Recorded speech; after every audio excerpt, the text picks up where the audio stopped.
Welcome back to Well Played, presented by The Skim, the only podcast dedicated to treating the sports world like the bingeable TV it actually is. Once again, we are back with the gold medal takes and detailed breakdowns of the biggest sports stories and controversies you care about most. I'm Blake Lou Merwin. And I'm Amanda Duberman. And of course, we are talking all about the Paris 2024 Olympic Games.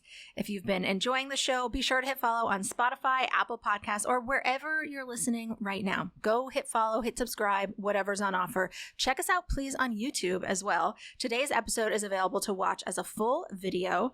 And if you happen to be listening to this Olympics episode of Well Played on the Skim This feed, go now and search for Well Played on your favorite podcast app, because the show does have its own dedicated podcast feed, and we do not want you to miss a single episode. Blake, welcome back to another episode. We are about a little more than midway through these Olympic Games. Sure are. How are you feeling? Like personally or about the games? Because I have some personal feelings I Personally, could share. we don't go into that much. Two things. First, I just want to say for everyone watching, I did wash my hair for this YouTube video. So if you're listening just to the podcast version right now, I actually recommend you go to the YouTube channel, check out my hair. Let me know if you like the wash look better.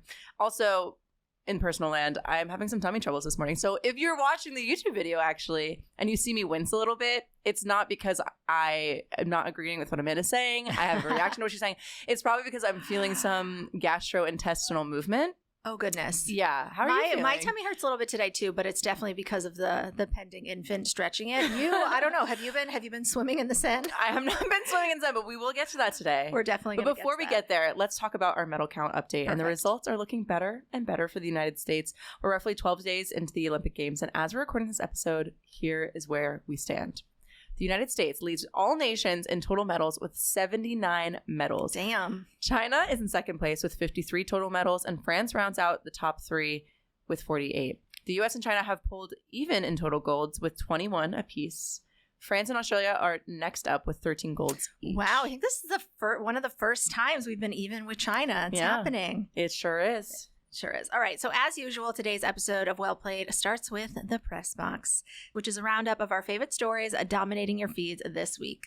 So Blake, let's lead into these topics like Noah Lyles leaning his way to a gold medal. Good one. Okay. Which we will get into. I have feelings. It is time for the press box. Okay, Blake, there's only one place where we can start today. And I would suspect listeners, they are tuning in for this. They expect us to address this first. And of course, it is the French pole vaulter whose bulge appears to have cost him an Olympic medal. Yes, we start with the man, the bulge, the legend. I am, of course, talking about 21-year-old French pole vaulter Anthony Ammirati. He went viral on Saturday after he failed to qualify for his event final. And you know, Blake, as is often the case with young men, you're out there dating young men. It looked like a certain body part, we've all seen which, got ahead of him, so to speak. We've all been there. I mean, have we though? Because personally, as a member of the itty bitty titty committee, actually president, I will call myself proud president. I mean, if you look, you get a little profile view on camera if you're watching the YouTube video. Another reason to go to the YouTube video if you're just listening to the podcast version. That's dedicated promotion. You're dedicated. I don't know if I can say I've ever been there personally, but yeah, now that you mention this, I'm surprised. My like, not my first thought, my like second or third thought was like, surely this has happened to women with their chests. All right, to focus in on Anthony here, the video of Ammirati, who failed to clear his target height, you know, it clearly shows the front of his body, a protrusion from the front of his body coming into contact with the bar as he nearly makes it over clean. I mean, listen, is there any better way to get eliminated from the Olympics than by proving to the world that you're just simply packing too much heat? You know, Amanda, I don't know what it says about me or what it says about our culture. When my thoughts immediately went to the fact that, like, if he just nailed this vault very simply, I don't know if he would be as celebrated. No. It really took his bulge to make him a celebrated figure in our culture, or like in my mind. Do you know what I mean? Mm-hmm. Like, it took. We would not be talking about. We wouldn't be talking about him if he made it over that pole. No bulge in sight. Right. And you know what? Who knows? Yes, he would probably say he would have preferred a medal. But you know what? My POV here is that this man, I mean, I think he should make a pivot. He's already in track and field. And as we sort of have referred to, based on how they calculate wins in sprinting, I think maybe he should pivot, because it seems like if any body part crosses the finish line first, that is the winner. So I'm just sort of thinking, like, just get this guy's girlfriend to send him a slightly sexy text. Oh my God. Right before the starting gun, and France is bringing home a gold. Get him going. Get him going. Some were quick to point out, actually, that technically it wasn't Amirati's bulge that dislodged the pole. Replays did seem to show that his shins hit the pole first. And, you know, even if this is true, which again, it appears to be true, we're the Skim, we're about accurate reporting of the news. That's not as fun. It's That's not a viral clip. And news should also be fun sometimes. Absolutely. And I also will venture to guess that I think it will be approximately 21 business days before we see this man in a Calvin Klein ad. And if I were his manager, so they would be the first people I'm calling. Of course. And hitting your shins on the pole is not going to get you that kind of partnership. So again, I'm sure Anthony is a little bummed out. I've read he's like, I read a lot of headlines this morning that was like, he speaks out, he reacts. He said nothing of note, like he didn't address it. It's clear he's not comfortable talking about it. He's trying to move on. But yeah. Also in track and field, and of course we will get to the main highlights, but in terms of pole vaulting on Monday night, Mondo Duplantis set a world record in the event for Sweden. He hit a 6.25 meters, which beat second place by 30 centimeters. Did you watch that back? I did. It was nuts. It was nuts. I was also curious about why, because he is Swedish American. Mm-hmm. He actually grew up in Louisiana. I was doing my little research last night. Cool. Yeah, I saw he went to LSU with Sha'carri Richardson. I think they started on the first day. No way. Yeah. That's so, actually the crossover is so cool. Yeah. I wonder why he competed for Sweden instead of America, but that's for another episode. Totally. For our next press box story, y'all, Paris's poop problem, it is striking again. And I know it feels like we're just bringing it up again and again and again, week after week.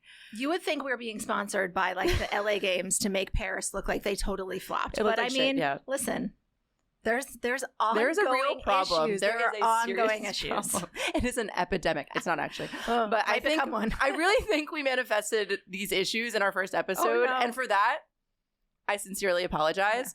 Yeah. But in the run-up to the Paris Olympic Games, one of the biggest stories, as we mentioned, involved the committee's decision to hold long-distance swimming events in the River Seine, despite concerns over the dangerous levels of E. coli contamination. Now that decision might be coming back to bite the committee in the ass. Belgium was forced to withdraw from Monday's mixed triathlon, and Switzerland had to change their lineup after members of each team fell ill. Both athletes swam in the Seine last week during individual triathlon events, and the illness for the Swiss triathlete Adrian Briffaut is confirmed to be a gastrointestinal infection. Meanwhile, Belgium's public statement on the matter seemed to place blame for their withdrawal on the organizers.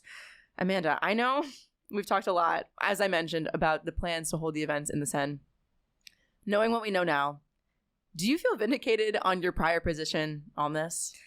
Of course. I've never felt more certain. And you know what? I think at the beginning, like before these games started, obviously the media is searching for things to talk about, and the Seine being dirty is such a obvious one. It's such a gimme. So I definitely think that maybe at the beginning people were sort of overstating and amplifying this risk, but it is extremely real. The more I read about it, the more terrible of an idea this seems. I was reading that like scientists would not recommend that people swim in this. It's just at all. It's just if you're an Olympic swimmer and you've got to, I guess it is somewhat safe, but they have to test it every single day. Yeah. What's shocking to me is that they're just testing it every single day. It seems like there should be some sort of standard where it's like it needs to test clean for, for 3 days. The Australian team, for some of these swimming events, they've been taking prophylactic antibiotics for a month. As we've discussed, there's a man who's not washing his hands. It does not take much. Like E. coli just comes from like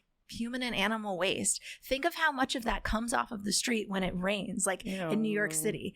I mean, you could tell me you spent $1 billion to clean the Hudson and I would not Still be not in touching it. That thing. So I don't know. This seems like I feel like these Paris Games have been a pretty big success for this city. Right. But I am very, very vindicated. It just seems like this idea was so much more trouble than it's worth. And such a bummer for athletes. Like, it's not like, oh, maybe there's a small risk. People are recognizing like, no, there's a fairly considerable risk. We just hope you think it's worth it for the chance for the gold medal. What about you? You were hyped for this. I have a couple comments. Okay. The first is that it does inspire some confidence that if the Olympic Committee could get this idea out of the group chat, out of the brainstorm, and actually implement it, again, maybe not successful. It's just like, wow, these people had so much blind confidence that this was going to work. it is inspiring to an extent that you can do anything you put your mind to. Totally. That's first. Second, would I revise my position? I would like to say that yes, I do wish to abandon my position of fuck it, we ball. We're swimming in the Seine. It was a bad idea. Yeah. I admit it. And I proudly pitched that in our first episode. And I want to say, this is my Notes app apology to our listeners. I'm sorry that I was so gung-ho about this. I take it back. Mm-hmm. And I'm sure the people like myself who were saying this is a terrible idea, do not do this, are feeling very vindicated. Among them, citizens of the city itself. But at least on the bright side, you're not going to have like this issue of people just voluntarily swimming in the Seine, even though it's not allowed. I think people are seeing this and they're going to be like, I'm good. The Olympic swimmers walked so that citizens of Paris could run, Absolutely. aka not swim in the Seine. Right. Do not. All right, finally, for our third and last story on today's press box, we look to the mixed doubles final in tennis at the Paris Olympics. All right, so the Czech duo of Katerina Siniakova and Thomas Mahatch, they narrowly defeated Team China to win gold over the weekend. But it isn't just their standing atop the podium that has everyone talking. It is their standing as a couple. So I know. But listen, according to some reports, Siniakova had confirmed that she split from Mahatch just before they arrived at the Paris game. Imagine competing at the Olympics with your fresh ex. But in a major sports movie plot twist, the pair did share a kiss after their gold medal victory. So people are wondering if they're back together. People have asked them. I saw a press conference where they were playing very coy, but she was giving a very like, yeah, that's my boyfriend kind of like laugh. But they were like, it's not. We were just happy to like win for our country. But before we get into this, are you here for the Olympics romance stories, or do you think they're just sort of like a distraction from what we should all actually be paying attention to? Well, you know, when I was first reading about it on paper, I was like, I'm kind of a sicko. I need some infidelity, some like twists in the story to really care. But hearing you bring it to life, Amanda, I don't know. You bought me in. And maybe all it took for them was just a little bit of game on the court to realize their love for each other. Absolutely. You know what I mean? They're like, they were meant to be. They solved it all. They duked it out on the court. Mm-hmm. And that part I do like about the story. Otherwise, I don't know. Again, need some twists for me. Yeah, totally. To be into it. But like I mentioned, I was reading into this, and you mentioned the press conference. And when a reporter asked whether or not they're still together, Siniakova replied, "That's our personal life, so why do you need to know that?" She jokingly followed it up with, "We like it when you're confused." Okay, girl, I see you playing these little mind games with the press. But do you really think they're together? Or do you think it's just like a game for... I mean, I think this mixed doubles team is sending mixed signals, and I do intend the pun there. I think like they are definitely entitled to their privacy. Also, like Homegirl, she's probably like, I don't know. We just broke up. Yeah. We just had this really emotional moment. Many of us have been there where you revisit a relationship with an ex and like a really emotional or overwhelming time. You're not really necessarily thinking clear. It's an exceptional time. You're never going to have that level of like endorphins again, and you get wrapped up in it. So they're honestly probably like, we don't know. When they go back to normal life, they're going to have the same problems that they had. But it is very fun to think about, and many have put Hallmark on notice and said this simply must become a movie, or somebody must write a book about this. It definitely sounds like an Emily Henry novel. So, Blake, I did take the liberty of brainstorming some romantic comedy. Oh, you did? Okay, let's hear it. For Hallmark. So, of course, as I mentioned before, I think Mixed Signals is probably the top contender. But when love is enough, sometimes love is enough. Sometimes it's zero. Sometimes it's enough. The Breakup Point, Ace of Her Heart, or just Ace of Hearts. Love at First Serve, of course. Okay, wait, for the people not watching the video, my mouth is just agape as Amanda's rattling these off. I had fun with these this morning. You can do a lot with Lob. You could do Lob of Your Life, which I think is a strong one. Lob Actually. Or just Crazy Stupid Lob. That one's dumb, but I love it. Some more here I've got are When Volley Met Rally. Dude, how did you do this at 8 a.m. this morning? I just Googled tennis idioms and then what they rhymed with. Finally, A Drop Shot at Love. And again, sort of an obvious one, Balls in Her Court. Which one do you think they should go with? I know Crazy and Lob was not Crazy and Lob! It wasn't the most clever, but I just love the lob. I'm lobbing the lob. Yeah. I'm lobbing the lob. And you know, honestly, Amanda, if this whole podcasting, social media director, career path doesn't work out for you, I know just the place. Hallmark will be calling you. Absolutely. Calling you. Thank you. The press box is complete. And Amanda, sadly, so are the gymnastics at the 2024 Olympics. I know you're devastated. It's hard to wake devastated. up this morning. Seriously. The gymnastics events concluded Monday in Paris with Simone Biles taking home a silver medal in floor exercise. Teammate Jordan Childs also scored a bronze medal in the event following a brief scoring inquiry. Before we get into the Simone Biles of it all, Amanda, I know you were watching live. You were slacking in our team channel. Tell me about your live reaction to seeing Jordan's score getting updated, moving her into the bronze position. I want to know everything. I mean, it was very dramatic. It was. It was really like the Olympics delivering on that Olympic moment. Yeah. I mean, it was already like a sort of intense 20 minutes because Simone did score below Rebecca Andrade, and that was just a little bit shocking for floor. Simone stepped out of bounds a few times, which we'll talk about. Jordan had a beautiful performance. Her score comes up. She had not beaten the person that was currently in third. And then they told us, and the commentators said that her coaches had submitted this inquiry, which basically they could tell from the score she didn't get full credit for like the difficulty of a maneuver that she had actually completed. Yeah. So it wasn't like, review that foul, and if it was actually a foul, take another look at that performance and see if you don't think it's better. It was like, no, we don't think that you clocked something that she did.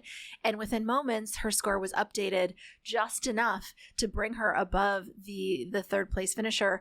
And it was such an incredible moment. It was her first time qualifying for an individual event and for her to medal. It was a gut punch. Again, not to take away from her, but they were also filming the Romanian gymnast who was about to run out there with the Romanian flag. I don't know if she wasn't being communicated to, or this is something that, Lori Hernandez was saying in her commentary, like, this isn't necessarily common, but it's not necessarily rare. So, I mean, if I were the Romanian gymnast, I would have been up there with my flag too. I wouldn't have expected that. But you can see her sort of like shockingly look up and then realize that she needs to perform excitement and be a good sport. But she just like, she can't. She does for a second. She sort of like puts on a smile, drops her flag, and then, walks out obviously quite devastated. But, that is sport. And yeah, it was incredible for Jordan. Really dramatic moment. They showed her family and they were just like losing their minds. Yeah. Incredible. And then just that whole floor final. I'm not sure if individual finals are usually this eventful and emotional, or was because it was the conclusion of these games, but a lot happened yesterday that people were talking about. It was a big day for gymnastics. Definitely. So before we get to that amazing podium moment with the three of them, Simone also competed on balance beam, but she did not medal in that event. There were a few falls on balance beam. I've seen some discussion that like what was going on with that beam. I heard Lori Hernandez say it was like there was butter on the beam. Yeah, and they all seem to fall sort of on a similar spot. So that brought Simone Biles' 2024 total to 3 golds and 1 silver. I mean, how do we think Simone's 2024 games will be remembered? All eyes were on her. There was a lot of anticipation, and it feels like it just delivered in every single way. Yeah, I'm trying not to repeat myself, but I can't help myself but come back to the idea of how much these athletes prioritized, like, I'd say fun and choice. It seemed like the pressure was really off this time around. And we talked about it last week. It paid off. Everyone's saying that this is like the redemption arc or the redemption era, but it doesn't feel like there was anything for them to redeem. And I think of it more, I initially conceived it as like a comeback kid story, but that kind of feels the same as redemption. But truly just hearing about all of their adversity that several of the women's gymnastics team had leading up to the gymnastics, Suni's illness, Simone's performance in the Tokyo Olympics, Jordan. I think she at one point considered leaving the sport. She felt like she was overlooked all of the time. Totally. Like, again, we've talked on this podcast before, the way that gymnasts, like this generation of gymnasts looked versus previously. Previously, there was it demanded and insisted on a very specific body type, a specific hair texture, a specific skin color. And then, as we saw yesterday, this was the first all-black podium in Olympic gymnastics history of 3 women who all have totally different body types, and they were scored for their fluency and their ability to accomplish the skills on the floor, and that's it. And to me, that's like what I hope these games are kind of remembered for. Yeah, and it like I said, it seems like this we witnessed such beautiful sportsmanship. And that's what sports are about. Like the ego-driven stuff, and I mean, competition is great. It's great to feel like you are being pushed towards something and you want to, achieve something. But at the end of the day, I was watching this interview with Simone Biles this morning that she did with Hoda on Good Morning America. Cool. And she just was like, Rebecca Andrade worked just as hard as we did. And she just happened to have that day a better floor routine. And that's it. And we were both just so happy for her. And I just feel like, I don't know if it's just because I'm obsessed with the gymnastics of, every Olympics, but this feels like it was setting the tone just for a general tone shift in Olympic Games in general of, approaching these games with just more sportsmanship. That moment, the moment we're talking about, of course, is on the podium when Rebecca Andrade, who won for her floor routine. And I think for her to beat Simone, for anyone to beat Simone, was a huge triumph. And you could see Simone was sort of, when she saw the score, she wasn't, she didn't like bang her hand and throw a water bottle. She was just like, nice, all right, she did better today. And she and Jordan kind of like did like this cute little bow to Rebecca, and you can tell they were all just so genuinely thrilled for one another. And I think, like you said, it sets the standard because everybody saw it on social media. Other athletes saw that, and like athletes, like they want to be cool too. So it's like, like in some high schools, like the cool girls are the nice ones. I feel like that's the direction that helped point us to. Like, you're right. They're just like Simone Biles is such a healed person that they were just like, this is her moment. She earned it. This is a beautiful outcome. There were no, it was such a rare and beautiful moment. And I think that's why it really resonated like unbelievably on social media. That picture needs to be hung in the Louvre. I think this is, we've talked a few times about like those 1996 Olympics. I think the 2024 Paris ones are gonna be on that list of kind of like the most memorable ones, specifically for gymnastics. And we owe a lot of that to Simone Biles and how she really kind of set the tone and came back. I think it was a perfect games for her. I agree. And she seems like she thinks so too. Absolutely. She seems very pleased with her performance. These are some real girls. That's what I'm realizing. Totally. I fuck with that. Yeah. So Suni Lee also picked up a bronze in the bars, and Jade Carey secured the bronze in vault. We kind of talked about this, but I guess now that the women's gymnastics, sadly, like we said, are over, how does this team compare to previous teams? And what do you just think their impact on the sport will be? Yeah, sort of just like what I said, just their affinity for one another. They were clearly girls. Their warmth towards one another and the other teams. I think that's really probably a shift in maybe not people that are in competitive gymnastics, but the observers like us who still kind of associate it with this like really hardcore, unforgiving type of approach. Like they've really showed that there can be another way and you can be just as successful. That was beautiful. So also this weekend, Noah Lyles, the man of the hour, made history on Sunday with a gold medal in one of the closest finishes in Olympic history, certainly that I've ever seen. During the 100-meter men's final, Lyles edged out Jamaican Kishane Thompson by just 5/1000ths of a second to claim gold and the title of world's fastest man.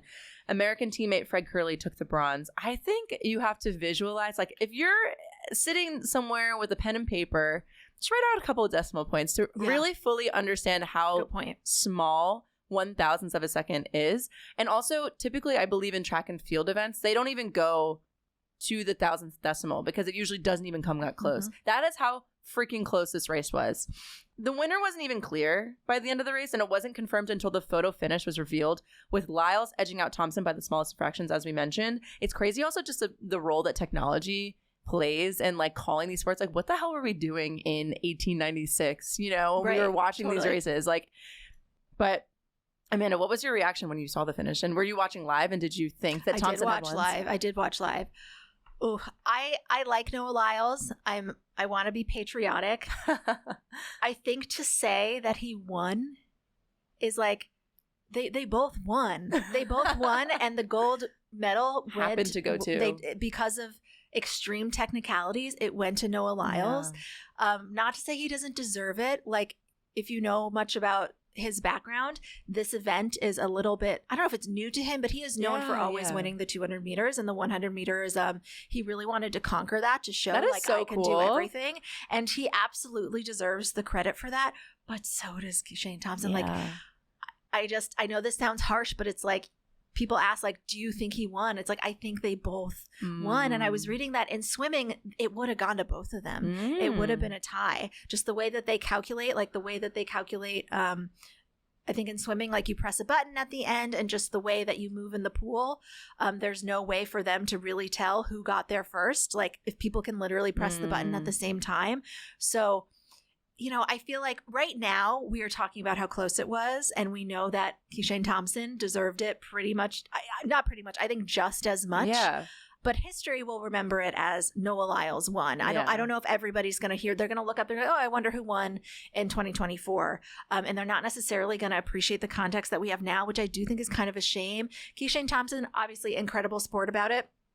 He was like, you know, I did better than I thought I would. It's my first Olympics. I wish I, you know, pushed it harder. But well, also, I mean, Noah Lyles was like, at the end there, he was like, he like went up to Kishane Thompson and he's like, I think it's you. Yeah. He was basically, I think you got because it was. Yeah, exactly. So that just shows. I mean, even the athletes were like, I think it was the other guy. You know? No, totally. When I was watching, I took for granted, I assumed it was whoever's foot crossed first, but I guess it was just like their torso or any part. And Noah just like I guess he deserves it because he had the presence of mind to know exactly where to put his body. So in that case, that's true. I'm gratified and that happens with that like response. In a split second. Yeah, it's like the thought totally. And for that he deserves credit. But I do hope history will remember that like they both won, and the gold medal. To me, they both won, and the gold medal was awarded to Noah Lyles. And you know what?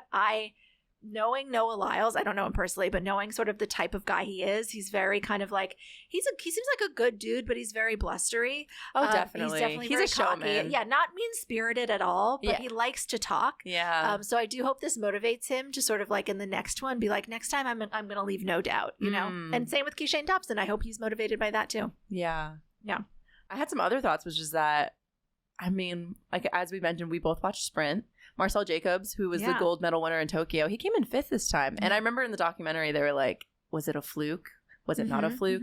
Seems like this time around wasn't his game. But totally. But he made it to the finals, which based on some of his performances in years past, I think that was not guaranteed. So I was thrilled to even just He's also still so fast as hell. Like it doesn't even matter. That's the thing that we forget. It's like just because you don't medal, that does not take away from your athleticism. Yeah, I mean, a couple of them beat records like the fastest time in years prior. And there were people, if you look at the picture, it really does look like they are all in the same place. And some of those people did not even medal. I could never do this sport. I know. No honestly, I want to hit the track and see how long it takes me to run 100 meters. I could never. You tell me I was 5/1000ths of a second off. I do not have the grace of Kishane Thompson. I am storming out of there. Absolutely not. That, of course, was not the only big track and field headline of the weekend that people were anticipating. American Sha'carri Richardson, she took home silver. Olympic medalist Sha'carri Richardson, she took home silver in the women's 100 meters. She was upset by Julian Alfred of St. Lucia. Julian actually won that country's first Olympic medal. Was amazing. So that pair will actually face off again in the 200-meter race later today on Tuesday as we record. So did you watch these? I did. I also watched, the semifinals to leading up to the race, and Sha'carri looked so nervous. Yeah. And I get it. Like, she didn't have the chance to compete last Olympics. This probably felt, because of that, even more of the pressure. And I know she's been working so hard. And so many people have talked down about her because of why she was disqualified in the last Olympics. So I feel like she felt like she had a lot to prove. I hope she's still really proud of herself for that silver medal. It was incredible. It was a great race. And also watching Julian Alfred win was also and incredible. And she won by a good amount. And if I'm the silver medalist, I would rather be Sha'carri Richardson than Kishane Thompson. I'd rather be like, you know what, I didn't have it. I never had it. And that's okay. I get it. Like, oh man, if I just sort of tipped my head slightly. I could live with that. Totally. I could sleep about it at night. There are also a couple of surprise names missing from the women's 100 and 200. The 200 coming up. Both Shelly-Ann Fraser-Price and Shericka Jackson. They're both Jamaican sprinters. Huge Jamaican sprinters, like world famous Jamaican sprinters, fixtures of the international track and field scene. They were missing from the field in the 100. Jackson she's also pulled out from the 200. It seems like Jackson has some sort of injury in terms of Shelly-Ann Fraser-Price. She has not she has not really said why she pulled out. It's likely due to injury. There was some speculation that there was some video that she was having trouble getting into the warm-up area, and some people were speculating like, oh my God, if this woman was not able to compete because of that, whether it just slowed her down so much that she didn't have time to warm up and it wouldn't be safe. I respect these athletes wanting to take a minute. This is a huge change of plans. It's something they've been anticipating. Yeah. Shelly-Ann Fraser-Pryce, I think she's in her late 30s. Yeah. She has said this is her last games. I believe both of those athletes, Sha'carri Jackson and Shelly-Ann Fraser-Pryce, do have upcoming races. I think they're in the relay. But yeah, I think a lot of people were really looking forward to that. I was. Oh my God. After watching spring, come on. Us among them. And of course, those two. So I'm definitely eager as a fan to hear what's going on. Yeah. But just feeling I know, for you them. can't make that decision lightly, to exactly. pull back from a race. So I totally understand and respect their decision, but it does make me sad. But lots of cool track and field storylines to watch. I know Gabby Thomas, the American, I think she's going to be kind of like one of the new celebrities after these games. Totally. Yeah. As always, we conclude every episode of Well Played with a game or segment prepared by our lovely producers here at The Skim. So today we're playing another round of Torch. This is my favorite. Yeah. This is a collection of 3 different groups who got absolutely torched these past few days. One was torched by a goat, another by a boxer, and the last torched by pretty much anyone paying attention. So let's start with our first group to get torched. Reporters with lazy questions at the Olympics. Following her 4th medal at the 2024 Games, Simone posted on X, "You guys really got to stop asking athletes what's next after they win a medal at the Olympics. Amanda, on a scale of 1 to 5 flames, how annoyed would you be if you were an Olympic athlete getting asked about retirement immediately after winning a medal?"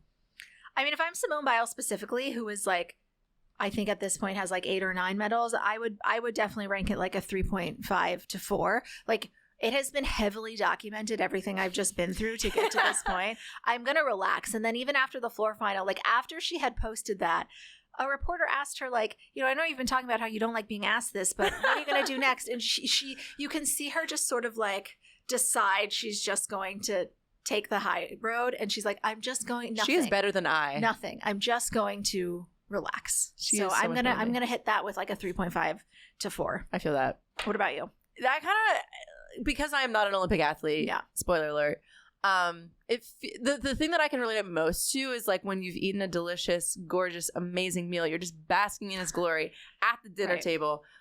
Waiter, for some reason, is in a rush to kick you out.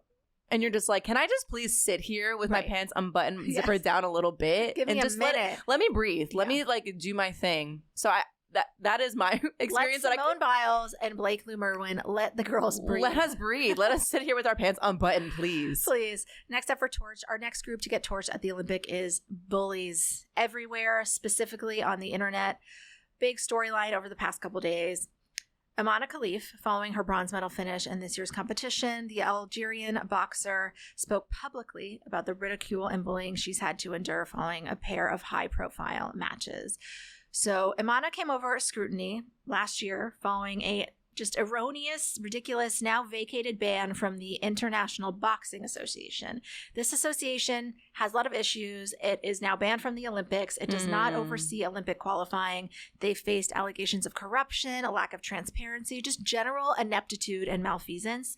They have not even disclosed what tests or outcomes led them to suspend Imane, or there was another boxer they said was ineligible. Just nobody knows what happened here other than it was not really worth the conversation that it started.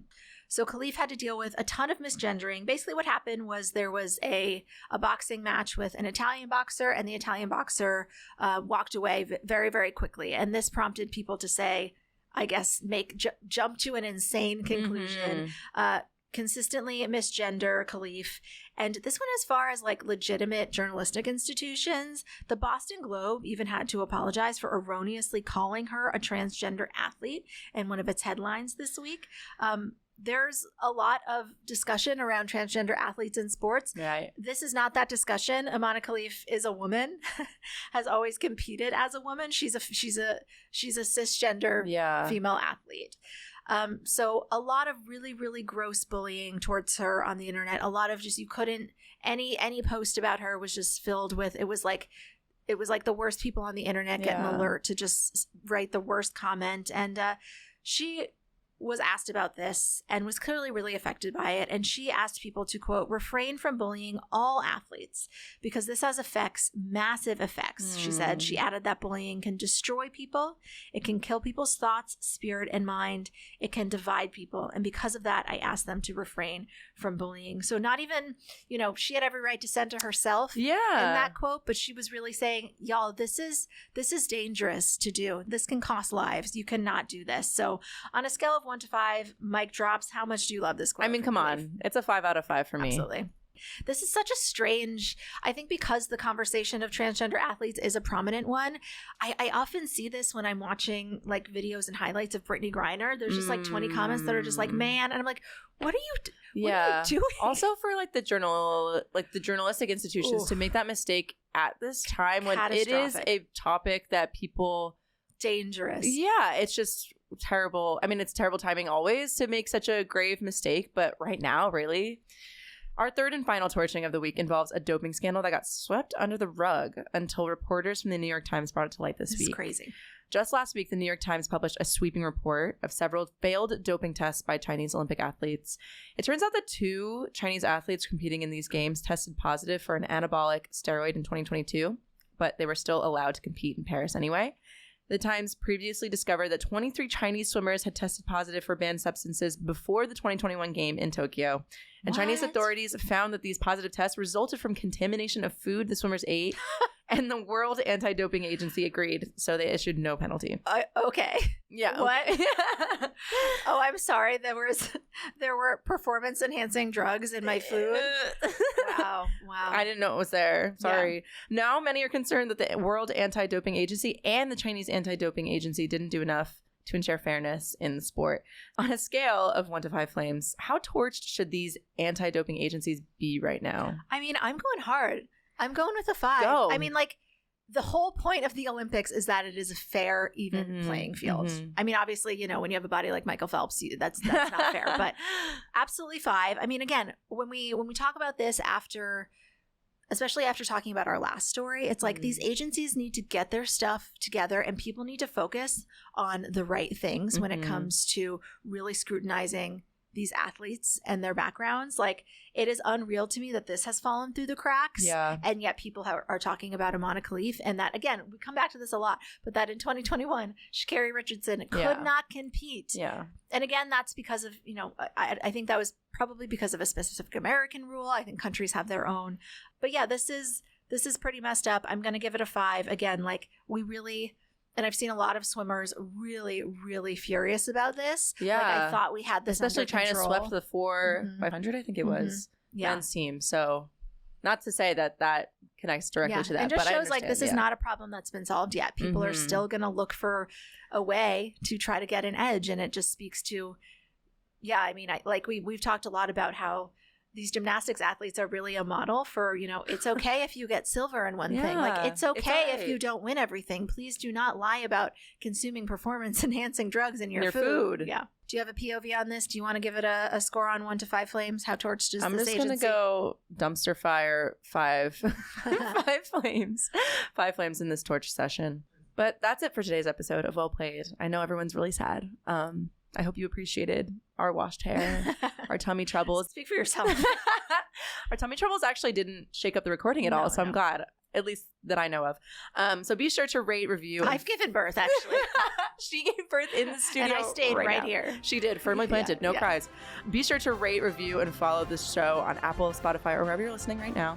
Follow us on Instagram at The Skim, and be sure to check out our YouTube channel where you're maybe watching right now to see full episodes of the show. And we'll be back on Thursday with more gold medal takes. Until then, thanks for listening to Well Played, the only podcast in a league of its own.